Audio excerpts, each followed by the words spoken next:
Hello and welcome to our YouTube channel. In today's video, we will be discussing how to clear your device search history in Windows 10. If you want to ensure your privacy and remove any traces of your search activity, just follow these simple steps. Step 1. Press the Start button, located in the bottom left corner of your screen. Step 2. Next, go to Settings.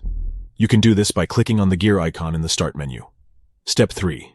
In the Settings window, look for the search option and click on it. Step 4. On the left side of the screen, you will see a menu. Click or tap on Permissions and History. Step 5. Finally, on the right side of the screen, locate the Clear Device Search History button under the Search History on this device section.